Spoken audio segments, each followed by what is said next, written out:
All right, guys, one of the most important things about living in a snow belt is that you've got to have your firewood dry.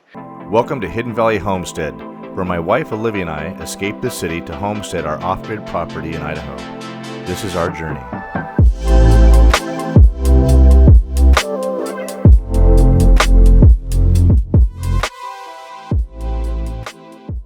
We're going to build a firewood shed. I'm going to show you how to do it. There's all kinds of different techniques for doing it. I want to build it as strong as I possibly can, so I only have to do it one time. Right here is where we're going to put it. We're going to do an 8x16, because right here in this hillside, all kinds of water is coming out of the ground. Now, as of just a few days ago, this little trench right here that I dug was full of water. I need to make sure to dig this trench and let the water drain out this way. Well, we're going to try and use all of the materials that we possibly can from the teardown cabin, so we have to spend as little money as possible. We're going to look for some roofing material, but right now let's go cut down some poles.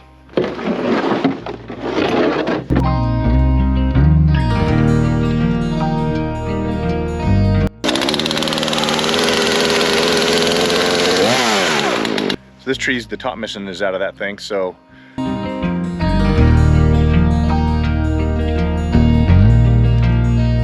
pressure treated poles for the size we need are going to be $20–25 for each pole. We need to thin some of these trees out anyway.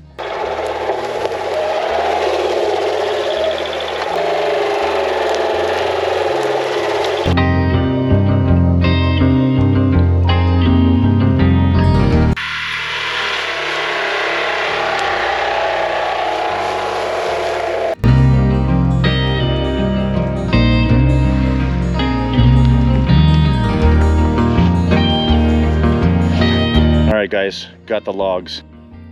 Once Olivia peeled the bottom 30 inches of bark with a draw knife, we burned the exposed wood with a weed burner and put a charcoal coating on it to keep the bugs from coming through.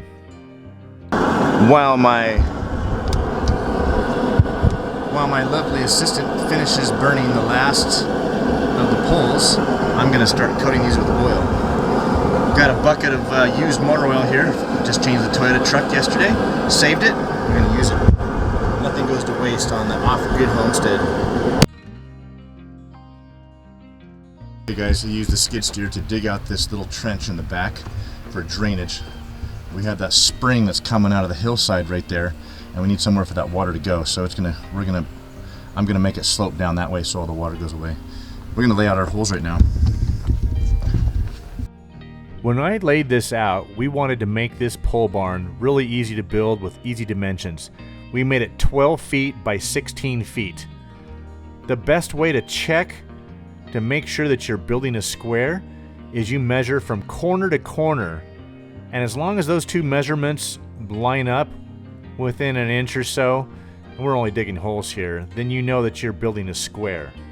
So that's what we did. And then we dug our holes, and the holes were about 10 inches in diameter, 9 to 10 inches. Some of the bigger poles, we actually made the hole about 11 inches deep in diameter, just to make sure we had enough room for some cement. What the?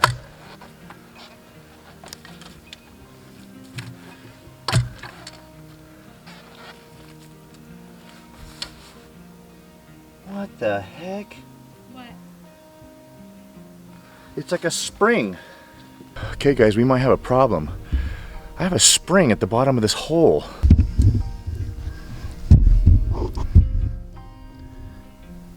I just dug that. Can you guys see the water moving in there? There's water trickling into my hole. What the heck? It's like bubbling up. Oh man. I wonder if we need to rethink the position of where we're going to put this pole barn. So I've got a spring down there. We're going to go ahead and set these in the hole right now, and we come back with cement and see if we can frame these, get them all plumbed up and frame the tops anyway and square them up, and then we'll add cement after we do all that. All right.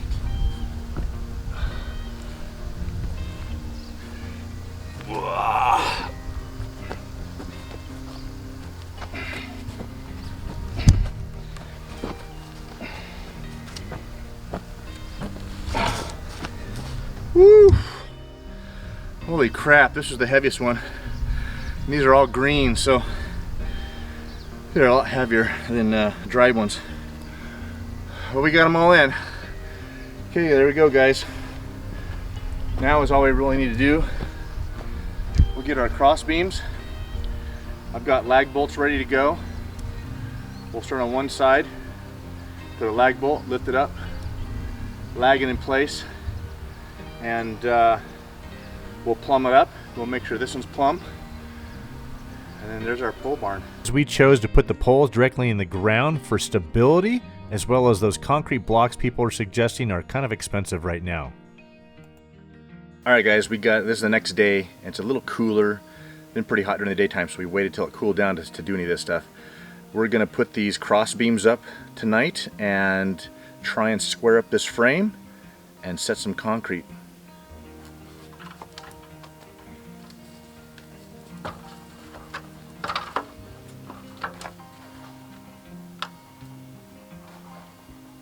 Ryan, we're gonna see someone do it.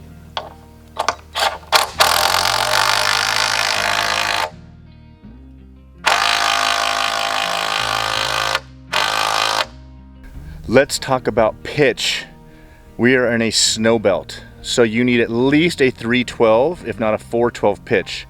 Check out this diagram and you guys can see the pitches and what the angles the percentage or the degrees that they equal. This is going to be about a 3.5, almost a 412 pitch. I want that snow to slide off. So for pitch, 412, 312, 512, what that all references is for every 12 inches of horizontal, it's 3 inches up, or 4 or 5 or 6 or whatever. Okay, so a 412 pitch, it doesn't have to be inches, it can actually be feet. I made it 16 foot wide by 12 foot deep, and the angle of the roof is going with the 12 foot side. If I do a 3 foot higher on the front or a 4 foot higher in the front and it's 12 foot deep, that makes a 312 or a 412 pitch.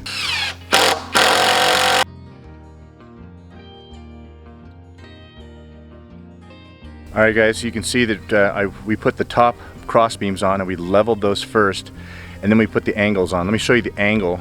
It's about a 3.5, almost a 412. So this is about 6 foot. This is 9.5 feet, almost a 4 foot difference. So I made sure that these three cross beams were nice and level, and then put my angled pieces on there, and we're ready to pour cement. So guys, when we're doing the cement, this is something that a lot of people have done, is they just pour the cement dry in the hole and put water in, instead of mixing it and then pouring it. You guys leave a comment in the bottom, tell me what you think. But that's what we're gonna do. It's easy.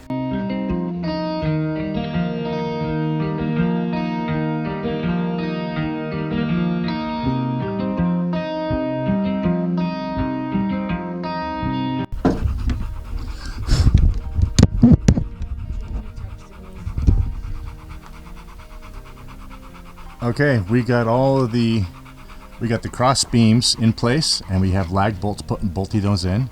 On the sides, we lag bolted the two side ones on the outside. We lag bolted those in for extra stability, and then 24 inches on center. And we did notch these taller ones. These are 2x6s. I wanted them to be the same height as a 2x4, so we had to notch these right here. But yeah, we have it all square and measured off, and we're gonna put the roof straps on right now. Everything is nice and straight. We used a level to level those cross beams right here, and so all these laid nice and straight. This cement was rock hard. These things don't even shake. It's amazing. So these all came out really awesome. I'm really glad we used the poles and cut our own trees down, because we saved a ton of money doing it that way. So now we're going to use a bunch of this wood from our teardown cabin, and we're gonna put those suckers up on top, and then the roofing is next.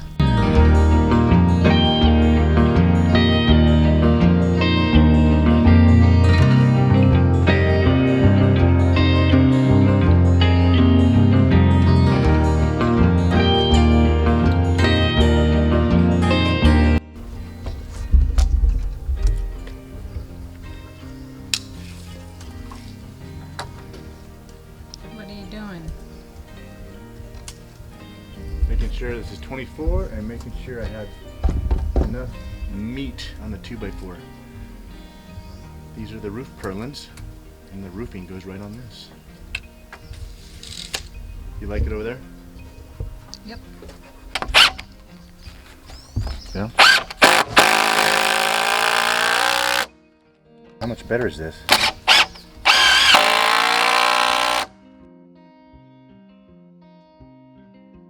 Guys, I am using 3.5-inch galvanized construction deck screws so that it goes all the way through these boards. I want these things to go in deep. And we got a whole bunch of used roofing from a guy who put a new roof on, but this is going to be great for a shed.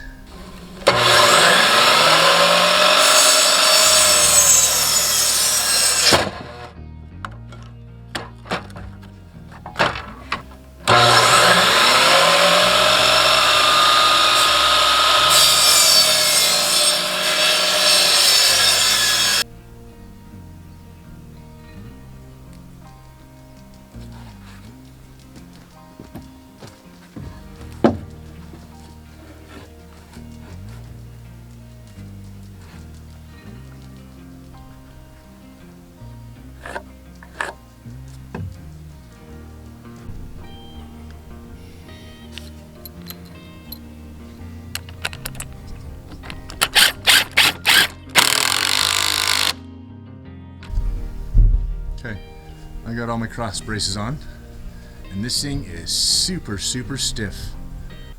Man, I can't even shake it. Alright, now we're going to put the roofing on. We're going to use all of this good used roof tin, and the pieces that have angles to them, we'll use the little shorter ones and overlap the shorter ones over the longer ones to get a full piece. So used roofing, I'm not really going to worry about the existing holes. It's just a wood shed, so I'm not going to worry about trying to plug those up. And they're up on the tops of the ridges anyway, so I really don't see that we're going to get a lot of leaks. Except for when the snow starts to melt, it'll probably come through those little holes, but that's okay. I don't think it's going to be that big a deal. If it is, I can address that later on, and I can plug those holes up and put a little patch over the top of those.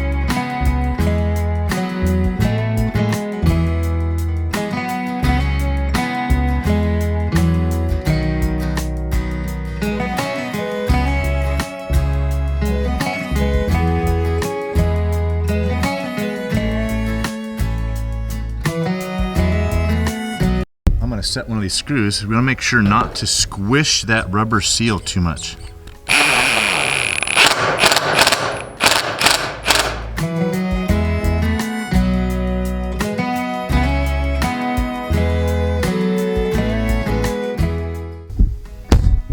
Okay, all of the tin is on, and I got a few pieces that I overlapped in order to make use of all the scraps.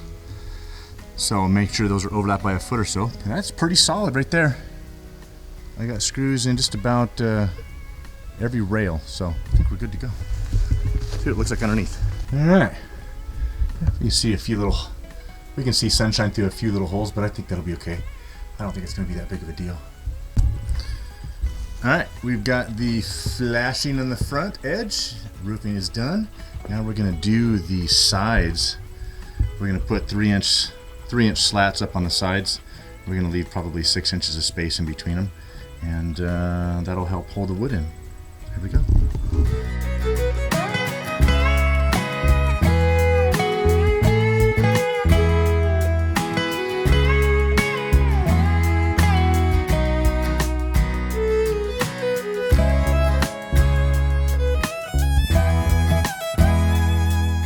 Alright guys, the firewood shed is done. Roofing is on, sides are on, the back is on. We've got drip rail on the front, we've got bracing, concrete is all cured. We are ready to stack firewood in here. What do you think, honey? Ready to start cutting firewood? Yeah, I'm glad we got this done. It really needed to be done. Yeah, this is awesome. Thanks for watching, guys, and seeing our homestead as we build our home here. And get ready for the winter, because we have a lot of wood that we're going to need to cut and keep it dry. So this will be perfect instead of keeping it on the deck or next to the house. So yeah, excited about this build we just did. Bye.